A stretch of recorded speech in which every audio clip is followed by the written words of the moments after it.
Hello, I am Sania और मैं आपको पढ़ाने वाली हूँ मेडिसिनल केमिस्ट्री 2।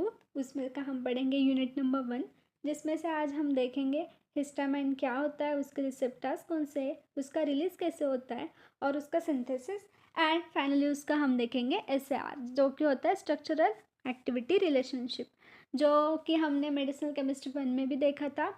तो अब हम स्टार्ट करेंगे यूनिट नंबर 1 हिस्टामाइंस। तो चलिए हम अब आ गए मेरे नोटबुक में। तो हम स्टार्ट करेंगे मेडिसिनल केमिस्ट्री 2 एंटी हिस्टामाइंस। तो एंटी हिस्टामाइंस क्या होते हैं? तो पहले तो एंटी का मतलब जो होता है ऑपोजिट, हिस्टामाइन मतलब हिस्टामाइंस जो कि टिश्यूज होते हैं जो हमारे बॉडी में होते हैं वो अमाइन ग्रुप भी कंटेन करते हैं। ओके, मतलब एंटी हिस्टामाइनिक एजेंट्स क्या होते हैं? तो वो जो है इनहिबिट करेंगे हिस्टामाइन के एक्शन को। तो हिस्टामाइन क्या होता है? जब हिस्टामाइन क्या होता है जो कि होते हैं हमारे बॉडी में के टिश्यूज।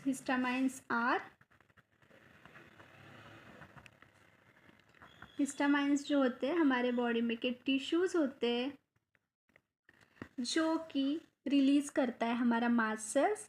और मास्ट सेल्स वो टिश्यूज कब रिलीज करता है? जब हमारे बॉडी में बैक्टीरिया, वायरसेस, एंटीजेंस, कौन सा भी foreign particles, pollen grains enter करते जो हमारे बॉडी को हार्म कर सकते, तो तब हमारे जो मास्ट सेल्स होते हैं जो हिस्टामाइन को रिलीज करेंगे।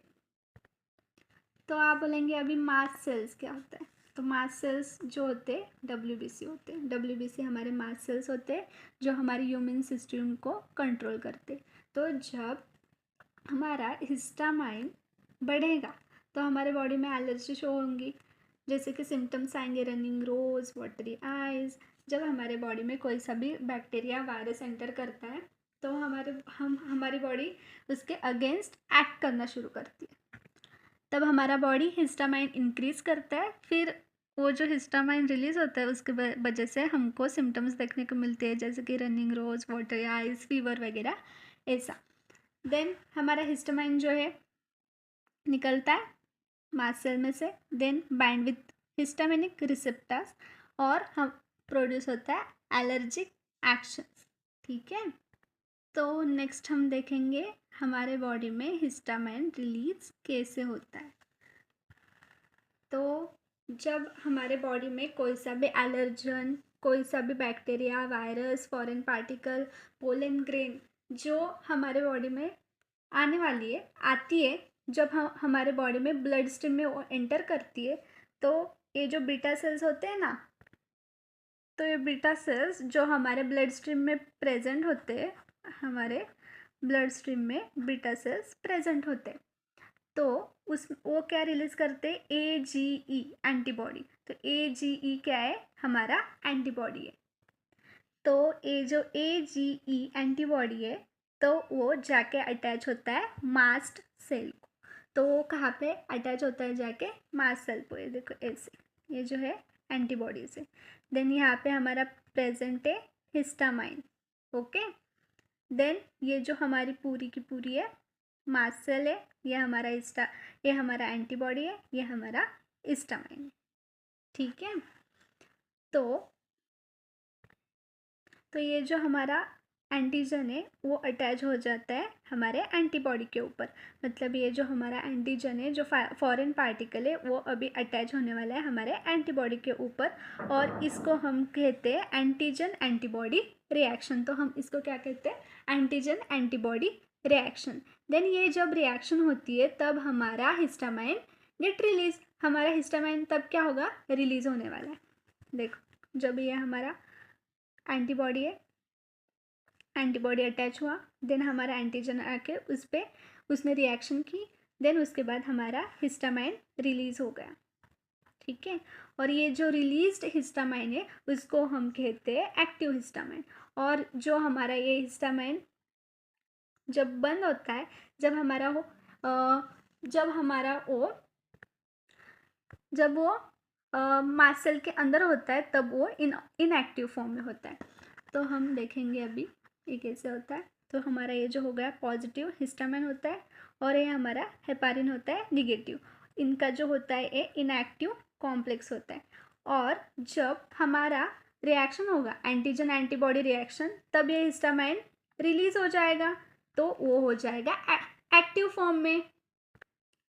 तो ये हो गया हमारा पूरा का पूरा रिलीज ऑफ हिस्टामाइन।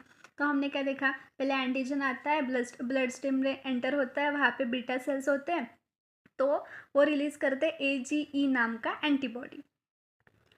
तो एंटीबॉडी जो होता है वो मास्ट सेल पे जाके अटैच हो जाता है। उसके बाद में हमारा जो एंटीजन होता है वो एंटीबॉडी के साथ रिएक्शन करके उसके बाद में हमारा हिस्टामाइन है जो रिलीज हो जाता है। हिस्टामाइन पहले इनएक्टिव फॉर्म में रहता है मास्ट सेल के अंदर, देन जब हमारा एंटीजन एंटीबॉडी रिएक्शन होगा तब हिस्टामाइन रिलीज होगा और वो एक्टिव फॉर्म में कन्वर्ट हो जाएगा। ठीक है, तो हम देखेंगे जो इनएक्टिव हिस्टामाइन था वो एक्टिव कैसे होता है। तो ये होते हैं रिसेप्टर्स, ये होता है हमारा FCER नाम का रिसेप्टर होता है। ठीक है, और ये हमारा जो एंटीजन था, फॉरेन पार्टिकल था, वो अटैच हो जाता है FCER रिसेप्टर के साथ। ठीक है, then activation of tyrosine protein kinase, और जो हमारा टायरोसिन प्रोटीन काइनेज होता है वो सिग्नलिंग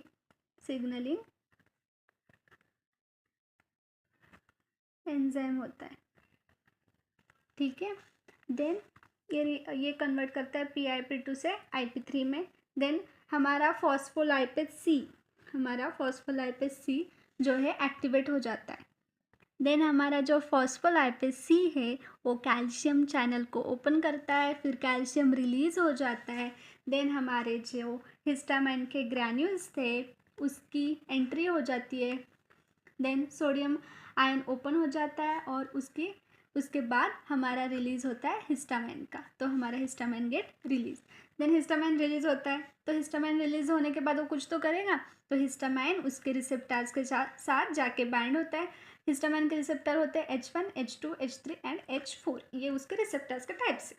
ओके, तो हमारा रिसेप्टर के साथ हमारा हिस्टामाइन बाइंड होएगा, फिर हमारे एलर्जिक रिएक्शंस आएंगे, जैसे कि फीवर आएगा, जैसे कि हमारी रनिंग नोज़ आएगी, हमारे वाटरी आइज़ हो जाएंगे, हमको फीवर आएगा, ऐसा कुछ हमको एलर्जिक रिएक्शंस देखने को मिलेंगे। तो हमने अभी तक क्या देखा, एक्टिवेशन ऑफ हिस्टामाइन, तो वो रिसेप्टर से जाके बाइंड होगा, फिर हमारा सिग्नलिंग मॉलिक्यूल का एक्टिवेशन होगा, फिर वो PIP2 कन्वर्ट होगा IP3 में, एक्टिवेशन ऑफ फॉस्फोलाइपेज C होगा, देन कैल्शियम का रिलीज होगा, देन सोडियम आयन की एंट्री होगी, हिस्टामाइन रिलीज होगा, रिसेप्टर्स के साथ जाके बाइंड होगा, उसके बाद में एलर्जिक रिएक्शन शो होगी जो कि हमारी होती है स्नीजिंग, देन हमारा होता है फीवर,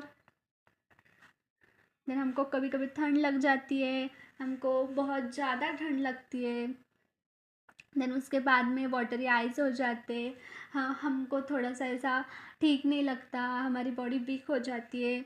तो ये वाला एलर्जिक रिएक्शन शो करता है हिस्टामाइन जब उसके रिसेप्टर के साथ जाके बाइंड होता है। और हिस्टामाइन कौन रिलीज करता है, mast cells, histamine released by mast cells जो कि होती है WBC, जो कि होता है हमारा इम्यून सिस्टम। तो हम अभी देखेंगे सिंथेसिस ऑफ हिस्टामाइन। तो बहुत इजी सिंथेसिस है, इससे ज़्यादा इजी सिंथेसिस नहीं होगी। तो सिंथेसिस ऑफ हिस्टामाइन में ये होता है N, फिर ये हम बना लेंगे घर जैसा स्ट्रक्चर। ठीक है, ये होता है ना हमारा घर जैसा स्ट्रक्चर, लाइक दैट, हमको सिर्फ उल्टा बनाना है। ठीक है, देन इसको हम अटैच करेंगे CH2 CH, सेकेंड वाले CH को हम लगाएंगे NH2, देन हमारा ये COH, और यहाँ पे हमारे हो गए डबल बॉन्ड, ये हो गया हमारा हिस्टीडीन, ये हमारा होगा हिस्टीडीन। तो इस स्ट्रक्चर को हम ऐसे भी याद रख सकते हैं, ये हमारा हो गया घर जैसा स्ट्रक्चर, कार्बन कार्बन को और सेकंड कार्बन को अमोनिया 2, ऐसे आप याद रख सकते हैं। ठीक है, देन हमको बनाना है हिस्टामाइन, तो हम इसमें डालेंगे एक एंजाइम हिस्टीडीन डी कार्बोक्सिलेज। जब हम कार्बोक्सिलेक्स डालते हैं तो क्या होता है, हमारा CO2 रिलीज होता है। तो सेम स्ट्रक्चर आप यहाँ पे ड्रॉ कर लो। तो N ये हमारा हो गया घर, डबल बॉन्ड CH2 और यहाँ पे हमको लगाना है NH2। तो ये हमारा हो गया हिस्टामाइन का स्ट्रक्चर।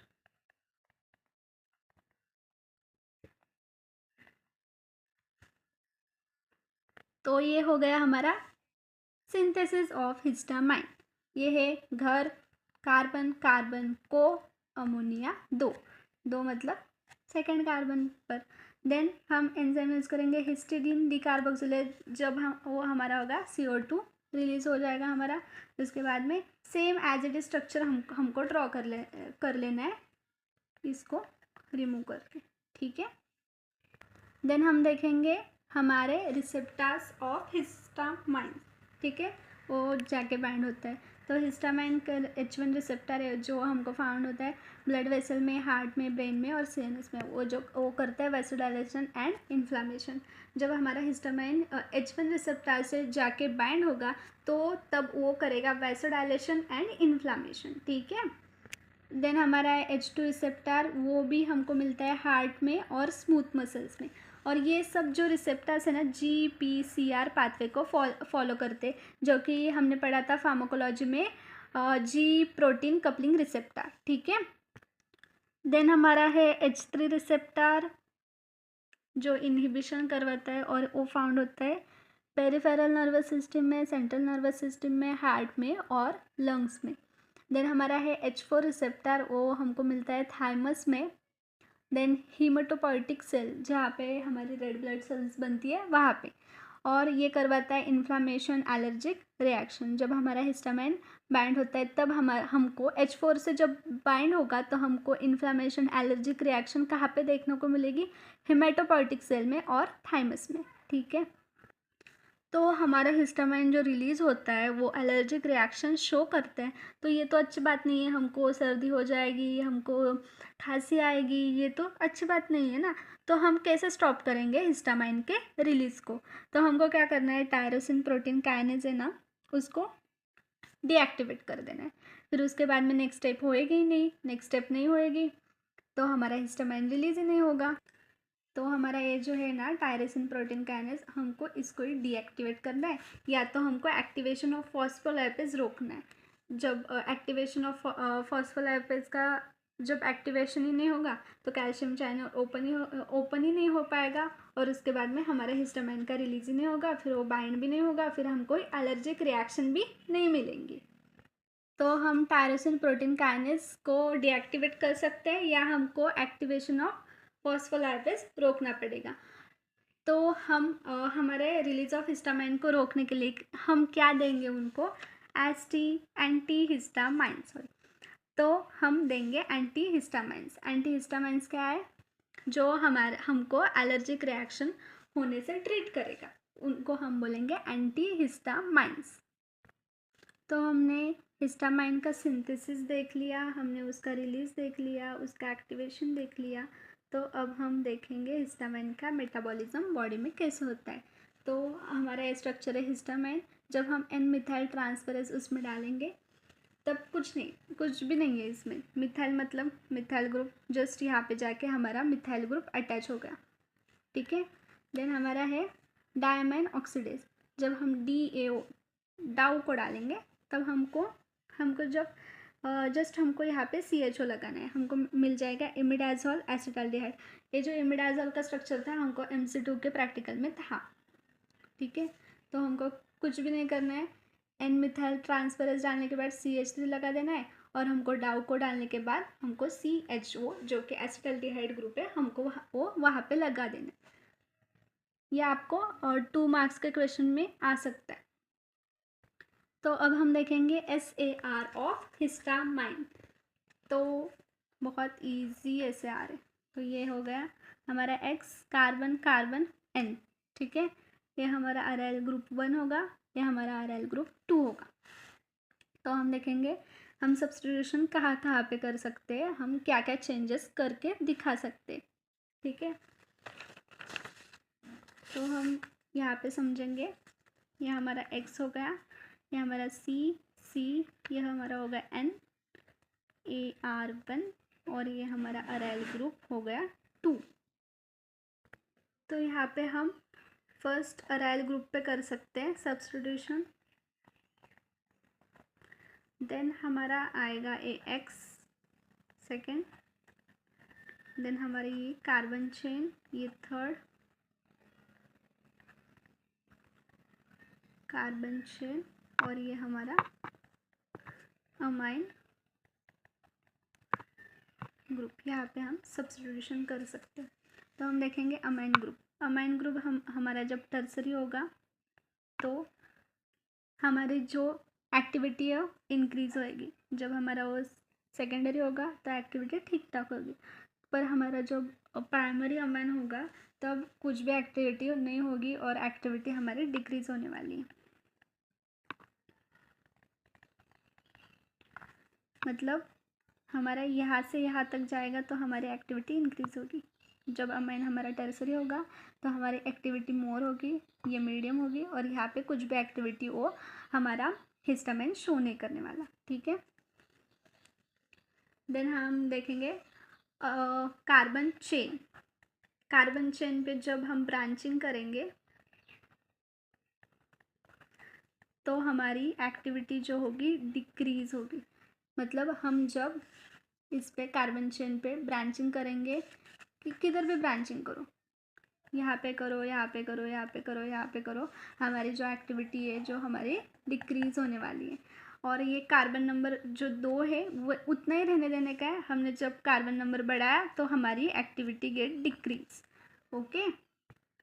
देन ये हमारा x, हमारा x कैन बी C, हमारा x कैन बी N और O। इनमें से हम कार्बन भी, नाइट्रोजन और ऑक्सीजन कुछ भी लगा सकते हैं। तो हमारा जो कार्बन होगा वो मोनो अमाइन प्रोपाइल एनालॉग होना चाहिए। हमारा जो नाइट्रोजन होगा वो इथिलीन डायमाइन होगा। देन हमारा जो ऑक्सीजन है वो अल्कलाइल ईथर होगा। जब ये सब हो गए तो हमारा जो स्ट्रक्चर है वो ज़्यादा एक्टिविटी शो करने वाला है। देन हमारा अराइल ग्रुप। अराइल ग्रुप में हमारे है AR1 और AR2। तो हमारा AR1 जो होने वाला है वो हमारा होगा फिनाइल हेट्रो एटम।